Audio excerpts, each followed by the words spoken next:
Tal vez no hubo una crisis más grande en la iglesia adventista durante los primeros 70 años de su historia que la amenaza del panteísmo.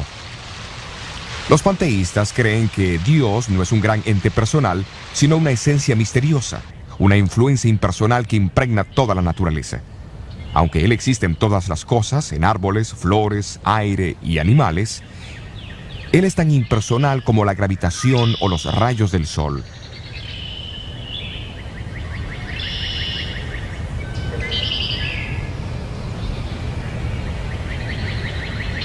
Esta idea había sido adoptada y enseñada como una nueva y avanzada verdad por algunos de los líderes de la iglesia de Battle Creek. En realidad, amenazó los mismos fundamentos de la opinión bíblica de Dios. El doctor Juan Harvey Kellogg, el brillante doctor y superintendente de la institución médica de la iglesia en Battle Creek, fue uno entre muchos líderes de la iglesia que fue atraído por esta filosofía a comienzos de los 1880. Pero no fue hasta 1897 que introdujo esta enseñanza en forma pública. En las reuniones de la Conferencia General en 1899, celebradas aquí en la iglesia del sur de Lancaster, en Massachusetts, las ideas panteístas fueron nuevamente promovidas por varios líderes de la iglesia. Elena White estaba en Australia en ese entonces, pero fue impresionada a informar a la conferencia unos cuantos testimonios. Uno llevaba el título La verdadera relación de Dios y la naturaleza. La naturaleza no es Dios y nunca lo fue.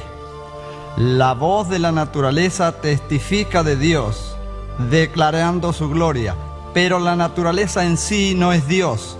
Como creación de Dios, solo profesa el testimonio de su poder.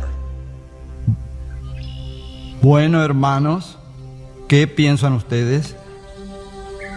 La ocasión cuando ocurrieron estas comunicaciones fue muy significativa. Habían sido escritas aquí en Australia casi 4 semanas antes del comienzo de la conferencia, pero llegaron justo cuando se las necesitaba.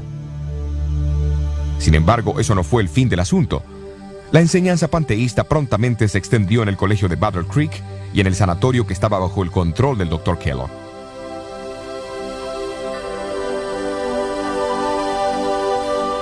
En febrero de 1902, el gran sanatorio de Battle Creek se incendió. Se necesitaba un nuevo edificio y para ayudar a sufragar los costos, se sugirió que el Dr. Kellogg escribiera un libro sobre el cuidado de la salud. Todos los ingresos de las ventas se usarían para ayudar a reconstruir dicho sanatorio. Kellogg fue advertido que no incluyese ninguna idea panteísta en él. Pero cuando este libro, El Templo Viviente, finalmente salió de la imprenta, fue claro para algunos que él no había dado importancia a la instrucción.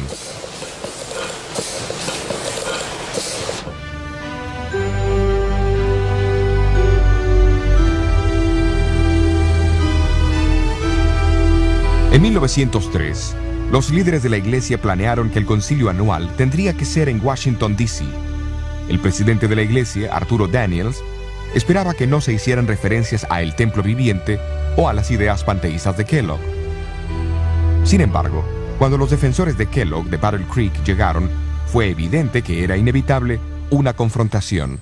Señores, necesitamos un nuevo modo de ver a Dios. El panteísmo no dará eso, será una nueva experiencia religiosa. No estoy de acuerdo con usted, hermano Kellogg. No estoy de acuerdo con usted en absoluto. Amén. Yo creo Amén. que el panteísmo debilitará la fe y llevará a la iglesia a perder confianza en Dios. Aferrándonos a nuestras tradiciones. No hemos estado aferrándonos a eso por mucho tiempo. Lo que usted quiere hacer es llevarnos a pensar en un Dios que no se interesa Eso por no nosotros. es lo que hemos dicho. Hermanos, por favor, pienso que debemos terminar esta reunión.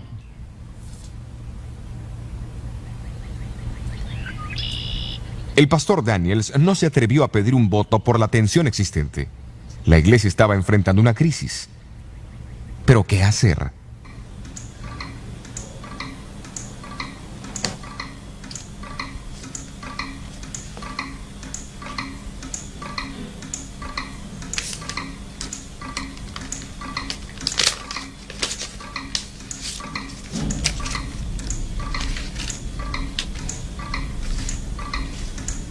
Tengo algo que decir referente al nuevo libro El Templo Viviente. Tengan cuidado con su modo de pensar acerca de este libro con respecto a la personalidad de Dios. Como el Señor me presenta los hechos, ese modo de pensar no tiene el apoyo de Dios. Se me ha mostrado que el autor está en un camino falso y ha perdido de vista las verdades distintivas para este tiempo.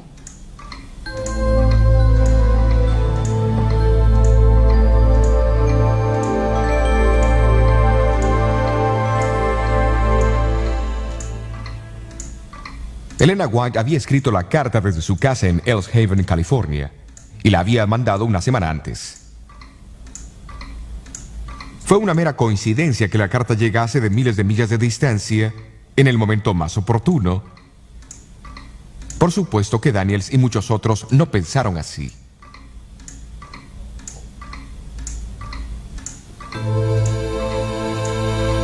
Nunca antes los mensajes de Dios fueron tan necesarios como en este momento, y nunca hubo mensajes más certeros mandados por Él a su pueblo que los que usted nos ha enviado. Usted no se puede imaginar la gran bendición que ha sido para nosotros su comunicación sobre el templo viviente.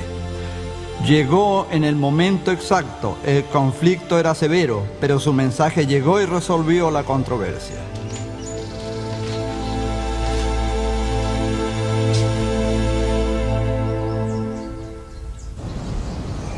El concilio de Washington no era solo una amenaza a la organización o al liderazgo, envolvió mucho más, pues la misma comprensión del carácter y personalidad de Dios estaba en peligro. Por eso Elena White decidió incluir en 2 de sus libros, que estaban en preparación, algún material sobre el tema discutido. El 8º volumen de Testimonios para la Iglesia contiene más de 80 páginas sobre Dios y la naturaleza y la relación entre ambos. En el Ministerio de Curación, ella escribió una sección titulada El conocimiento esencial, que recalca la importancia de conocer al Dios que maneja el universo. Esto fue siempre de suprema importancia para Elena White. Su constante blanco en sus sermones y escritos era exaltar a Jesús y su amor ante el mundo. Desafortunadamente, eso no estaba en primer lugar para toda la iglesia. Tomemos la iglesia de aquí, de Powder Creek.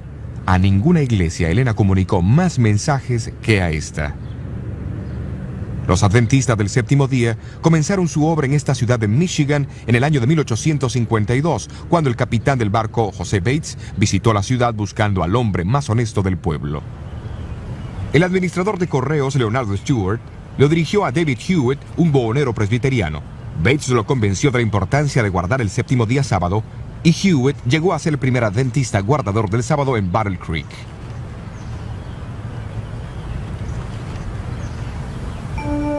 En 1855, la obra publicadora de la iglesia se mudó de Rochester, Nueva York, a Battle Creek, y luego se erigió esta pequeña estructura de madera de 2 pisos para alojar a la imprenta. Durante las décadas que siguieron, equipos a vapor reemplazaron la pequeña imprenta manual y la obra de publicación floreció. Una sucesión de pequeñas iglesias de madera se construyeron en Battle Creek, cada una más grande que la anterior, para servir a la creciente feligresía. En este segundo edificio, la joven iglesia decidió nombrarse Adventista del Séptimo Día en 1860 y se estableció su sistema de organización en 1863. En 1866, en respuesta a una visión dada a Elena White, la iglesia abrió su primer instituto de salud. El Instituto Occidental de la Reforma Pro Salud, como fue llamado, fue fundado en una antigua casa remodelada en Battle Creek. Su blanco no era solo tratar a la gente con remedios sensatos, sino también enseñar a la gente a cómo cuidarse para prevenir enfermedades. Pocos se imaginaron sus fundadores que en unas décadas recibiría reconocimiento mundial bajo su dinámico director médico, el Dr. Juan Kellogg. En 1872, la primera escuela adventista se abrió en la ciudad. Comenzó en el pequeño edificio de 2 pisos que en un principio había alojado la obra publicadora. 7 años más tarde, el famoso tabernáculo Dime, el 4º edificio de la iglesia adventista de la ciudad, fue dedicado. una imponente estructura de ladrillos que podía acomodar a 3.200 personas y proveía un lugar ideal para las reuniones de la Asociación General. En menos de 30 años, Battle Creek llegó a ser la meca para los miembros de la iglesia, porque la misma proveía educación, trabajo y oportunidades para el cuidado de la salud como en ninguna otra parte. Pero Elena White reconoció las señales de peligro de tan intensa centralización. Para sorpresa, durante las décadas que siguieron, sus advertencias fueron notablemente desatendidas.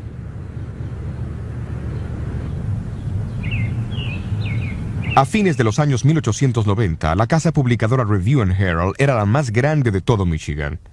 De fama mundial, el sanatorio en la colina tenía casi 1.000 funcionarios, más de 2.000 miembros de iglesia y visitantes asistían al tabernáculo Dime cada sábado.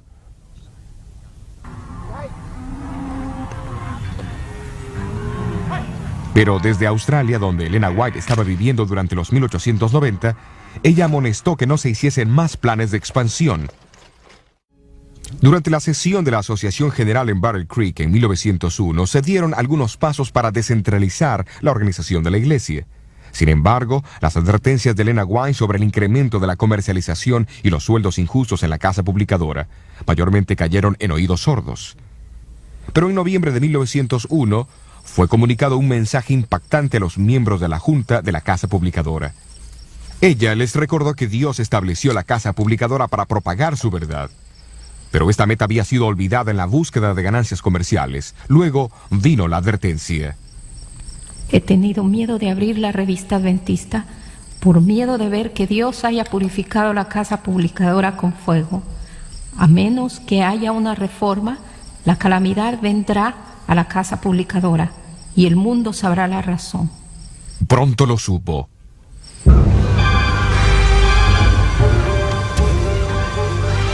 En la noche de diciembre 30 de 1902, el edificio principal de la Casa Publicadora fue reducido a cenizas.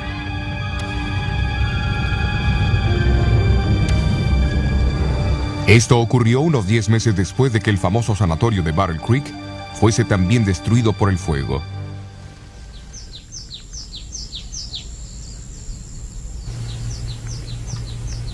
Cuando la noticia del fuego llegó a Elena White en California, escribió a los líderes de Battle Creek, expresando su profunda tristeza por la gran pérdida que la iglesia había sufrido. No estoy sorprendida por esta triste noticia, porque en las visiones de la noche he visto un ángel parado con una espada de fuego sobre Battle Creek. Una vez, durante el día, cuando mi pluma estaba en mi mano, perdí el conocimiento y pareció como si esta espada de fuego fuese primero en una dirección y luego en otra. Un desastre parecía seguir a otro, porque Dios fue deshonrado por hombres que decidieron exaltarse a sí mismos.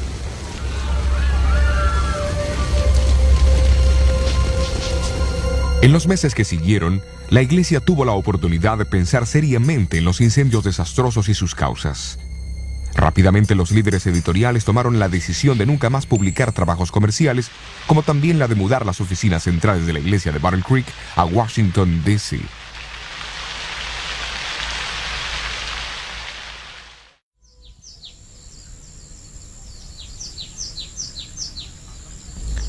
A través de su mensajera moderna, Elena White, Dios también advirtió y apeló al arrepentimiento, no solo de los líderes, sino también de los individuos.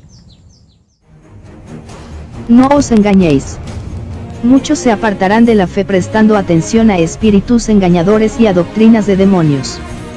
Tenemos ahora adelante de nosotros el alfa de ese peligro. La omega será de una naturaleza asombrosísima.